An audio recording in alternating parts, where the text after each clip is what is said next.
Dėkojame už galimybę gilinti žinias, bendradarbiaujant informacinių technologijų pagalba.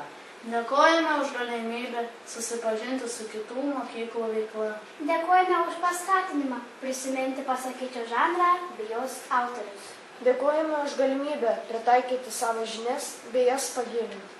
Dėkojame už galimybę dar kartą atkreipti dėmesį ir susimastyti apie Gėrį ir blogį, Tiesos ir melo, Nuoširdumo ir puikybės, mandagumą ir akiplėšiškumą, atsakingumo ir lengvabūdiškumo, proto ir kvailumo, draugiškumo ir nesutarimo, jėgos ir nuolankumo. priešpriešą pasakėčias, kuri aktuali ir šiandien. Dėkojame už naują patirtį tarp mokyklinėme integruotame projekte.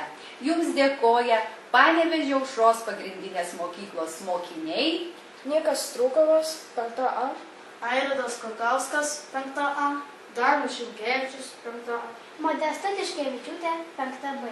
ir lietuvių kalbos mokytoja Laima.